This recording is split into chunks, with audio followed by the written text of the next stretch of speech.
So good morning sir, నా పేరు వరుణ్. నేను doctor YSR architecture and fine arts university చదువుతున్నాను. సో బేసికలీ యూనివర్సిటీ ఎస్టాబ్లిష్ అయింది 2020లో. ఆర్కిటెక్చర్ అనేది 5 years కోర్స్. ఈ కోర్స్కి మనకి ఎలాగైతే డాక్టర్స్కి, లాయర్స్కి లైసెన్స్ ఉండిద్దో మాకు కూడా ఒక లైసెన్స్ ఉండిద్ది. కౌన్సిల్ ఆఫ్ ఆర్కిటెక్చర్ COA అనే బాడీ నుంచి వచ్చింది. So in the previous government మాకు ఎప్పుడైతే ఈ యూనివర్సిటీ ఎస్టాబ్లిష్ చేశారో మాకు 3 terms ఈ యూనివర్సిటీకి లైసెన్స్ లేదు. నెక్స్ట్ 2 terms అంటే first year, second year, third ఇయర్కి లైసెన్స్ లేకుండానే జరిగింది మా academic case. 4th and 5th yearsకి లైసెన్స్ వచ్చింది. సో రైట్ నో మేము 5th yearలో బయటకు వెళ్తున్నాము. Even at this point we don't have a license, the COA license. So from the past 10 days ఈ స్టార్టింగ్ ఆఫ్ దిస్ మంత్ నుంచి మేము hunger strikes అనే కానీ, లేకపోతే హైయర్ అఫీషియల్స్, గవర్నర్స్కి కానీ, ఛాన్సలర్స్కి కానీ వాళ్ళందరికీ మా లెటర్స్ అని సబ్మిట్ చేసుకొని ఈ కౌన్సిల్ ఆఫ్ ఆర్కిటెక్చర్ గురించి వాళ్ళు ఏదైతే కొన్ని నార్మ్స్ పెట్టారు యూనివర్సిటీస్కి అది ఫుల్ఫిల్ చేయాలని చెప్పి స్టేట్ గవర్నమెంట్కి కూడా కొన్ని లెటర్స్ పెట్టాము. So from the past 5 days మా స్ట్రైక్స్ అనేవి ఒక పీక్ లెవెల్కి వెళ్ళాయి. షెమ్లా మ్యామ్ వచ్చి మాకు సపోర్ట్ చేశారు. ది నెక్స్ట్ డే మేము లోకేష్ సార్ని కూడా మీట్ అయ్యాము. మ్యామ్ కూడా కొన్ని లెటర్స్ని ఫార్వర్డ్ చేశారు. So with the help of that letters అవి క్లిప్ చేసుకుని మేము కొన్ని లెటర్స్ ఫాలో అప్ చేసాము. సో దానివల్ల ఏంటంటే as of now most of the process అనేది మాకు కంప్లీట్ అయిపోయింది. సో ఇంకా నోటిఫికేషన్ రిలీజ్ చేయాలి, ఒక చిన్న ప్రాసెస్ మిగిలిపోయింది. సో మ్యామ్ కూడా ఇప్పుడు ఆ ప్రాసెస్ గురించి మాట్లాడడానికి నవీన్ సార్ దగ్గరికి వచ్చారు. సో ఆ బాడీకి ఎలాగైతే ప్రతి స్టేట్ నుంచి ఒక హెడ్ ఉంటారు, మన స్టేట్ నుంచి నవీన్ కణితి సార్ అని, ఆయన COA కౌన్సిల్ మెంబర్, ఆయనతో మాట్లాడి ఆ ఫైనల్ స్టేజ్ ఆఫ్ ప్రాసెస్ కూడా as early as possible complete చేయడానికి మ్యామ్ ఇప్పుడు రావడం జరిగింది. సో బేసికల్లీ ఇవాళ సెకండ్ సాటర్డే అవడం వల్ల ఆ నోటిఫికేషన్స్ ఏదైతే ఉన్నాయో అవి డిలే అయినాయి. మండేకి అవన్నీ కంప్లీట్ అయిపోతాయి.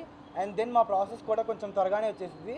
వీ హోప్ 1 monthలో అదంతా త్వరగా వచ్చేస్తే మేము మా జాబ్స్కే కానీ, హైయర్ ఎడ్యుకేషన్స్కే కానీ త్వరగా మాకు ఫీజిబుల్గా ఉండిద్దని మేము ఆశిస్తున్నాం. మేము 3 days బ్యాక్ అనుకుంటా మ్యామ్ వచ్చారు. మేము మ్యామ్కి ఒక టేబుల్ వేసి, చైర్ వేసి అంతా అరేంజ్ చేసాం అనమాట. మ్యామ్ అక్కడ కూర్చుంటారని. మ్యామ్ వచ్చి మేము స్ట్రైక్ చేస్తూ ఉండగా మధ్యలో కూర్చున్నారు. మ్యామ్ ఈ యూనివర్సిటీ పెట్టినప్పుడు ప్రీవియస్ గవర్నమెంట్లో ఉన్న ఏదైతే జరిగినాయో అవి చెప్పారు. ఇప్పుడు మాకు ఎలా అయితే ఈ గవర్నమెంట్లో డిలే అవుతుందో అవి కూడా చెప్పారు. మొత్తం పాయింట్అవుట్ చేశారు. రైట్ నో చాలా వరకు రిజాల్వ్ అవుతూ వచ్చాయి. ఈ ఫైనల్ ఇష్యూ ఏదైతే రిజాల్వ్ అవ్వలేదో దాని గురించి కూడా మ్యామ్ ఇవాళ మాట్లాడారు. సో మేము 1 monthలో అది చాలా త్వరగా అయిపోవాలని కోరుకుంటున్నాం. మ్యామ్కి చాలా అపాయింట్మెంట్స్ ఉన్నా కూడా ఇవాళ వచ్చారు మ్యామ్ విజయవాడ, హైదరాబాద్ నుంచి మాకు తెలిసిన ఇన్ఫర్మేషన్ ప్రకారం. సో మ్యామ్ ఇవాళ మీట్ అయ్యారు సార్ని, అది కూడా త్వరగా అయిపోతుందని మేము కోరుకుంటున్నాము. Thank you sir. నాకంటే బాగా మాట్లాడారు, చాలా స్పష్టంగా ఎక్స్ప్లెయిన్ చేయడం జరిగింది. అందరికీ నమస్కారం. ఈరోజు ఇక్కడ విజయవాడలో కౌన్సిల్ ఆఫ్ ఆర్కిటెక్చర్కి రిప్రజెంట్ చేస్తున్న ఈ స్టేట్ హెడ్ నవీన్ గారిని కలవడం జరిగింది. ఇందాక YSR institute of architecture and ఫైనాన్స్కి సంబంధించిన ఈ బిడ్డలు వాళ్ళ ప్రాబ్లమ్ని చాలా స్పష్టంగా ఎక్స్ప్లెయిన్ చేయడం జరిగింది. ఇంతకుముందు గవర్నమెంటు, వైసీపీ గవర్నమెంట్ ఉన్నప్పుడు వీళ్ళని ఈ యూనివర్సిటీలో అడ్మిట్ చేసుకోవడం జరిగింది. కానీ అడ్మిట్ చేసుకున్నప్పుడు కౌన్సిల్ ఆఫ్ ఆర్కిటెక్చర్ దగ్గర నుంచి లైసెన్స్ లేకుండానే వీళ్ళని అడ్మిట్ చేసుకోవడం జరిగింది. అలా 3 years కొనసాగింది.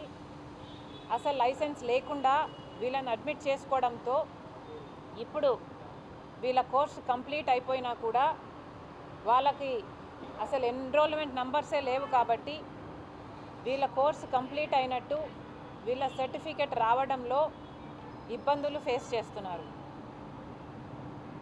దీనికోసమనే వైఎస్ఆర్ కడప జిల్లాకు వెళ్ళినప్పుడు కాంగ్రెస్ పార్టీ తరఫున నేనే వెళ్ళడం జరిగింది. వాళ్ళకు మద్దతు ప్రకటించడం జరిగింది. వాళ్ళకున్న ఇబ్బంది ఎత్తి చూపాము. ప్రభుత్వం తరఫు నుంచి DC గారి ద్వారా ఏ రిక్వైర్మెంట్స్ అయితే ఉన్నాయో వీళ్ళకి ఈ ల్యాబ్స్ని అడ్రస్ చేయడానికి ఎన్ని ఇబ్బందులు ఉన్నాయో, ఎన్ని రిక్వైర్మెంట్స్ ఉన్నాయో అవన్నీ కూడా అడ్రస్ చేసి వెంటనే వీళ్ళకైతే సర్టిఫికెట్లు వచ్చేటట్టు, వీళ్ళ తప్పు లేదు కాబట్టి వీళ్ళకి సర్టిఫికెట్లు వచ్చేటట్టు చూడమని మేము అక్కడ వీసీని డిమాండ్ చేయడం జరిగింది. తెలుగుదేశం పార్టీని, కూటమి ప్రభుత్వాన్ని డిమాండ్ చేయడం జరిగింది. అందులో భాగంగానే ఈరోజు కూడా ఇక్కడ విజయవాడలో కౌన్సిల్ ఆఫ్ ఆర్కిటెక్చర్ స్టేట్ హెడ్ని కూడా నవీన్ గారిని కలవడం జరిగింది. ఆయనను కూడా ఇది 1 మంత్లో అయిపోవాలి అని డిమాండ్ చేశాము. ఆయన కూడా అష్యూరెన్స్ ఇచ్చారు. ఆయన శక్తి మేరకు ఇదంతా కంట్రోల్ చేయడానికి, ఇదంతా సాల్వ్ చేయడానికి శక్తివంచన లేకుండా ఆయన ట్రై చేస్తున్నానని చెప్పారు. కాంగ్రెస్ పార్టీ అవసరమైతే ఢిల్లీకి కూడా వెళ్ళి ఈ బిడ్డల కోసం పోరాటం చేయడానికి సిద్ధపడింది. కాబట్టి 1 నెలలో కనుక ఈ సాల్వ్ అవ్వకపోతే ఢిల్లీలో అయినా సరే కాంగ్రెస్ పార్టీ ఈ పోరాటం ఎత్తుకోవాలని నిర్ణయించింది.